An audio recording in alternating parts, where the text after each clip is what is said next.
എളുപ്പത്തിൽ ഉണ്ടാക്കാൻ പറ്റിയ ഒരു ചിക്കൻ ബിരിയാണിൻ്റെ റെസിപ്പിയാണ് ഞാനിവിടെ കാണിക്കുന്നത്. അതായത് നേരമില്ലാത്ത നേരത്തത് പെട്ടെന്നൊരു ബിരിയാണി ഉണ്ടാക്കണം എന്ന് വെച്ചാൽ അധികം സമയം എടുക്കാതെ കുക്കറിൽ ഉണ്ടാക്കാൻ പറ്റിയ ഒരു ബിരിയാണിയാണ് കേട്ടോ. അപ്പോൾ അതിനായിട്ട് ഞാനിവിടെ കുറച്ച് വലിയ പാത്രം എടുത്തിട്ടുണ്ട്. അപ്പോൾ അതിലേക്ക് നെയ്യ് ഒഴിച്ചു കൊടുക്കുന്നുണ്ട്. പാത്രത്തിൽ ഒട്ടും വെള്ളമൊന്നും ഉണ്ടാവാൻ പാടില്ല, അല്ലാന്നുണ്ടെങ്കിൽ ഇങ്ങനെ പൊട്ടിത്തെറിക്കും. അപ്പോൾ അതിനുശേഷം ഞാൻ എന്താ ചോദിച്ചാൽ എളുപ്പത്തിലാണേ, അതുകൊണ്ട് അണ്ടിപ്പരിപ്പും മുന്തിരിങ്ങയും ചോറിൻ്റെ കൂടെ തന്നെയാണ് ഞാൻ എപ്പോഴും ഇടാറ്. അപ്പം ഞാൻ ആദ്യം അണ്ടിപ്പരിപ്പ് ഇട്ട് കൊടുത്തിട്ടുണ്ട്. അതൊന്ന് നന്നായിട്ട് ബ്രൗൺ കളർ മാറി വരുമ്പോഴത്തേക്ക് അതിലേക്ക് മുന്തിരിങ്ങ ഇട്ട് കൊടുക്കുന്നുണ്ട്. അപ്പോൾ ഇത് രണ്ടും ഏകദേശം പാകമായി കഴിയുമ്പോൾ ഇതിലേക്ക് ബിരിയാണി സ്പൈസസ് ഇട്ട് കൊടുക്കുന്നുണ്ട്. പട്ട, ഗ്രാമ്പു, ഏലക്ക, തക്കോലം, ബേ ലീഫ് എല്ലാം കൂടി ഇട്ട് കൊടുക്കുന്നുണ്ട്. അപ്പോൾ അതിനുശേഷം ഞാൻ ഇവിടെ ഒരു മീഡിയം സൈസിലുള്ള ഉള്ളി മുറിച്ചിട്ട് ഇതിൻ്റെ കൂടെ ഇടുന്നുണ്ട് കേട്ടോ. എപ്പോഴും ഞാൻ ഒരു ഉള്ളി മുറിച്ച കഷ്ണം ഞാൻ എപ്പോഴും ചോറിൻ്റെ കൂടെ ഇടാറുണ്ട്. പിന്നെ ഈ ചോറ് വെച്ച് ഇവിടെ 3 ഗ്ലാസ് ബസ്മതി റൈസാണ് ഞാൻ എടുത്തിട്ടുള്ളത്. ഇത് ഞാനൊരു 10-20 മിനിറ്റ് മുന്നേ വെള്ളത്തിൽ കുതിർത്തി വെച്ചിട്ടുണ്ട്. കഴുകിയിട്ട് നന്നായി കുതിർത്തി വെച്ചതാണ്. അപ്പോൾ അതിൻ്റെ വെള്ളം ഊറ്റി കളഞ്ഞിട്ട് ഇതിലേക്ക് ഇട്ട് കൊടുത്തിട്ട് നന്നായിട്ടൊന്ന് ഫ്രൈ ചെയ്തെടുക്കുന്നുണ്ട്. അതിനുശേഷം ഒരു ഗ്ലാസ്സിന് 1.5 ഗ്ലാസ് അളവ് എന്ന രീതിയിൽ വെള്ളം തിളപ്പിച്ച് വെച്ചിട്ടുണ്ടായിരുന്നു. ആ വെള്ളം ഈ അരിയിലേക്ക് ഇട്ട് കൊടുക്കുന്നുണ്ട്. ഇനി ഈ സമയത്താണ് ഞാൻ ആവശ്യത്തിന് ഉപ്പിട്ട് കൊടുക്കുക. ചോറ് വേവിക്കുന്ന രീതി ഞാൻ കാണിച്ചു തരുന്നെന്ന് മാത്രമേ ഉള്ളൂ. ആദ്യം ഞാൻ ചോറ് ഉണ്ടാക്കിയ സൈഡിലേക്ക് മാറ്റി വെച്ചിട്ട് പിന്നെയാണ് മസാല ഉണ്ടാക്കുക. അപ്പോൾ വെള്ളം തിളച്ച് വരുന്ന സമയത്തേക്ക് ഇതിലേക്ക് കുറച്ച് മല്ലിയില ഇട്ട് കൊടുക്കുന്നുണ്ട്. അതൊന്ന് നന്നായി മിക്സ് ചെയ്ത ശേഷം തീ വളരെ കുറച്ച് സിമ്മിലിട്ടിട്ട് മൂടി വെച്ചിട്ട് ഒരു 5-6 മിനിറ്റ് കഴിയുമ്പോഴത്തേക്ക് നമ്മളെ ചോറ് ഇവിടെ റെഡിയാവും. പിന്നെ നമുക്ക് ചോറിൻ്റെ ടെൻഷനേ വേണ്ട, അവിടെ അങ്ങ് മാറ്റി വെച്ചിട്ട് മസാല ഉണ്ടാക്കിയാൽ മതി. അപ്പോൾ ഞാൻ എപ്പോഴും ആദ്യം ചോറ് ഉണ്ടാക്കിയിട്ട് അതങ്ങ് മാറ്റി വെക്കും. കണ്ടാ നമ്മളെ ചോറ് നല്ല അടിപൊളി ചോറ് ഇവിടെ റെഡി ആയിട്ടുണ്ട്. ഇനി നമുക്ക് ചിക്കൻ വേണ്ട മസാല റെഡിയാക്കാം. ഇതിലേക്ക് മഞ്ഞൾപ്പൊടി, മുളക് പൊടി, കുരുമുളക് പൊടി, ചിക്കൻ മസാല എടുത്തിട്ടുണ്ട് പൗഡർ. അപ്പോൾ അതിലേക്ക് 2-3 ടേബിൾ സ്പൂണോളം അധികം പുളിയില്ലാത്ത തൈര് വെച്ചിട്ട് ഞാനൊന്ന് മസാല തയ്യാറാക്കി എടുക്കുന്നുണ്ട്. അപ്പോൾ നമ്മുടെ മസാല ഇവിടെ റെഡി ആയിട്ടുണ്ട്.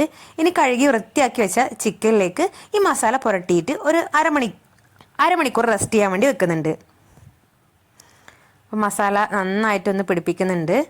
അരമണിക്കൂറൊന്നും ഇല്ലെങ്കിൽ കുഴപ്പമില്ല കേട്ടോ. ഞാൻ 10 മിനിറ്റ് വെച്ചിട്ടു, അരമണിക്കൂർ വെച്ചാൽ അത്രയും നല്ലതാണ്. അപ്പോൾ ഞാൻ ഫ്രിഡ്ജിലെടുത്ത് വെച്ചിട്ടുള്ളത്. അപ്പോൾ ഇനി നമുക്ക് ഇഞ്ചി വെളുത്തുള്ളിയൊക്കെ കൂടിയിട്ട് പേസ്റ്റ് ആക്കുന്നത്. അപ്പോൾ ഞാനതിൽ ഇഞ്ചി വെളുത്തുള്ളി പച്ചമുളക് കുറച്ച് മല്ലിയിലയും കൂടി ഇട്ടിട്ടാണ് പേസ്റ്റ് ഉണ്ടാക്കിയത്. ഒരു വെറൈറ്റി ബിരിയാണിയാണ്, എനിക്ക് വെറൈറ്റി ടേസ്റ്റാണ് ഇഷ്ടം, അതുകൊണ്ടാണ് കേട്ടോ മല്ലിയില ഒക്കെ കൂടി പേസ്റ്റ് ഉണ്ടാക്കിയത്.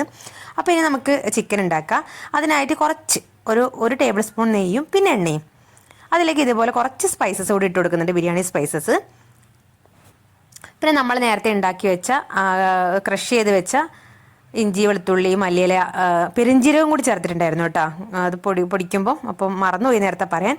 അപ്പോൾ ആ ഒരു പേസ്റ്റ് ഇതിലേക്ക് ഇട്ട് കൊടുത്തിട്ടുണ്ട്. ഇനി അതിലേക്ക് ഞാനിവിടെ ഒരു 3 വലിയ സവാള മാത്രമാണ് എടുത്തിട്ടുള്ളത്. ആവശ്യത്തിന് ഉപ്പും കൂടി ഇട്ട് കൊടുത്തിട്ട് നന്നായിട്ടൊന്ന് വഴറ്റിയെടുക്കുന്നുണ്ട്. ഉള്ളി കുറച്ച് നന്നായിട്ട് വഴന്ന് വരുമ്പോൾ ഒന്ന് അടച്ച് വെച്ചിട്ട് പെട്ടെന്ന് വഴന്നിടാൻ വേണ്ടിയിട്ട് അടച്ച് വെച്ചിട്ടുണ്ട്. പിന്നെ അതിലേക്ക് തക്കാളിയും കൂടി ആവശ്യത്തിന് ഇട്ട് കൊടുത്തു. ആവശ്യത്തിന് പറഞ്ഞാൽ കുഞ്ഞു തക്കാളി ആയതുകൊണ്ട് ഞാൻ 3 തക്കാളിയാണ് എടുത്തത്, വളരെ ചെറിയ തക്കാളിയായിരുന്നു. അപ്പോൾ തക്കാളിയും കൂടി ഒന്ന് മൂടി വെച്ചിട്ട് ആകുമ്പോഴത്തേക്ക് പെട്ടെന്ന് അങ്ങ് വഴന്ന് വന്നിട്ടുണ്ട്. അപ്പോൾ ഈ സമയത്ത് നമുക്ക് ഇതിനാവശ്യമായ മസാല ഇട്ട് കൊടുക്കാം. മസാല എന്ന് പറഞ്ഞാൽ കാര്യമായിട്ട് ഒന്നുമില്ല, മഞ്ഞൾപ്പൊടിയും ബിരിയാണി മസാലയും മാത്രമാണ് ഞാൻ ചേർത്തിട്ടുള്ളത് കേട്ടോ. മഞ്ഞൾപ്പൊടിയും ബിരിയാണി മസാലയും മാത്രം, അങ്ങനെ പ്രത്യേക അളവൊന്നും എനിക്ക് പറയാൻ അറിയില്ല. ഞാൻ പാക്കറ്റിലൂടെയാണ് തട്ടിയത്, സ്പൂണിലെല്ലാം എടുത്തത്. ആവശ്യം നോക്കിയിട്ട് എനിക്ക് തോന്നുന്ന വിധത്തിൽ, അത് കണ്ണാണ് എൻ്റെ അളവ്. അപ്പോൾ ആ ഒരു രീതിയിൽ ഇട്ട് കൊടുത്തിട്ടുണ്ട്. അപ്പോൾ നന്നായിട്ടൊന്ന് മിക്സ് ചെയ്ത് കഴിയുമ്പോഴത്തേക്ക് നമ്മൾ നേരത്തെ മാഗ്നേറ്റ് ചെയ്ത് വെച്ച ചിക്കൻ, അതിൽ മുളക് പൊടിയൊക്കെ ഇട്ടിട്ടുണ്ട് കേട്ടോ. 2-3 ടേബിൾ സ്പൂണോളം മുളക് പൊടി ഇട്ടിട്ടുണ്ട്. അപ്പോൾ ആവശ്യത്തിന് എരിവ് അവിടെ കിട്ടും. പിന്നെ നമ്മൾ പേസ്റ്റ് ആക്കുന്ന സമയത്ത് പച്ചമുളക് ഇട്ടിട്ടുണ്ടായിരുന്നല്ലോ. അപ്പോൾ ആ മിക്സ് ഇട്ടതിന് ശേഷം അതിലേക്ക് കുറച്ച് മല്ലിയിലയും കൂടി ഇട്ട് ഒരു 2 വിസിൽ വരെ വെയിറ്റ് ചെയ്ത് കഴിയുമ്പോഴത്തേക്ക് നമ്മുടെ ചിക്കൻ്റെ മസാല ഇവിടെ റെഡി ആയിട്ടുണ്ട്. ഇതാ വെള്ളം പൊട്ടിയിട്ട് ഇത് ഈ ഒരു രൂപത്തിലായിട്ടുണ്ട്. പിന്നെ ഞാൻ ഇരട്ടി വെള്ളമല്ല ചോറ് ഉണ്ടാക്കുമ്പോൾ എടുത്തത്, 1.5 ഗ്ലാസ്സാണ് ഒരു ഗ്ലാസ്സിന്. അപ്പോൾ ഒരു 20% വേവ് ബാക്കിയുണ്ടായിരുന്നു. അപ്പോൾ ഇതിൻ്റെ മേലേക്ക് നമ്മൾ നേരത്തെ വേവിച്ച് വെച്ചിരിക്കുന്ന ചോറ് ഇട്ട് കൊടുത്തിട്ട് ഇതിലൊന്ന് കുക്കർ, അതായത് വിസിൽ മാറ്റിയിട്ട് ഒന്ന് ദമ്മിലിടും, അതായത് വാഷറും കൂടി മാറ്റും. അപ്പം എന്ന് വെച്ച് കഴിഞ്ഞാൽ നമ്മളെ ചോറ് പാകത്തിന് വേവാവും. അപ്പോൾ ഇത് ആദ്യം ഇതിൻ്റെ മുകളിലേക്ക് കുറച്ച് ഗരം മസാലയും കുറച്ച് മല്ലിയിലയും കുറച്ച് നെയ്യും കൂടി ഇട്ട് കൊടുത്തിട്ടാണ് നമ്മൾ അടച്ച് വെച്ചിട്ട് ദമ്മിലിടുന്നത്.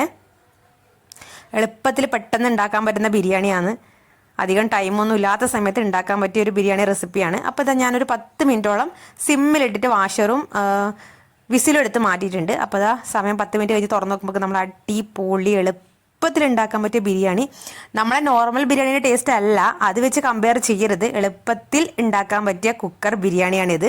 അപ്പോൾ നമുക്ക് അത്യാവശ്യം വെറൈറ്റി ടേസ്റ്റോടെ വേറെ ഒരു ഇറച്ചി ചോറ് അല്ലെങ്കിൽ ഒരു പക്ക ബിരിയാണിയായിട്ട് കമ്പയർ ചെയ്യരുത്, അല്ലാത്തൊരു സമയത്ത് ഉണ്ടാക്കാൻ പറ്റിയ നല്ലൊരു ബിരിയാണിയാണിത്. ബിരിയാണിന്നോ ഇറച്ചിച്ചോറെന്നോ എന്ത് വേണമെങ്കിലും പറയാം. ബിരിയാണി രീതിയിലാണ് ഞാൻ ഉണ്ടാക്കിയത്, അതുകൊണ്ടാണ് ബിരിയാണി എന്നുള്ള പേര് വന്നത്. നിങ്ങൾക്ക് എന്ത് വേണമെങ്കിലും ഇടാം പേര്. അപ്പോൾ ഇതാ നമ്മുടെ ചോറ് ഇവിടെ റെഡി ആയിട്ടുണ്ട്. കുഴപ്പമൊന്നുമില്ല, അത്യാവശ്യം നമുക്ക് കഴിക്കാം. ഒരു വെറൈറ്റി എന്ന രീതിയിൽ ഒരു മസാല ചോറോ എന്ത് വേണമെങ്കിലും വിളിക്കാം ഇതിന്. അപ്പോൾ നിങ്ങൾ എളുപ്പത്തിൽ ഇത് സമയമില്ലാത്ത സമയത്തൊക്കെ ഉണ്ടാക്കുന്ന ഈ രീതിയിലൊന്ന് ഉണ്ടാക്കി നോക്കിയാൽ നിങ്ങൾക്ക് ഇഷ്ടപ്പെടുമെന്ന് നോക്ക്. അപ്പോൾ ഫീഡ്ബാക്ക് അറിയിക്കണം. ഇത്രയേ ഉള്ളൂ. അപ്പോൾ വീഡിയോ ആദ്യമായിട്ടാണ് കാണുന്നതെങ്കിൽ സബ്സ്ക്രൈബ് ചെയ്യാൻ മറക്കാൻ പാടില്ല. താങ്ക്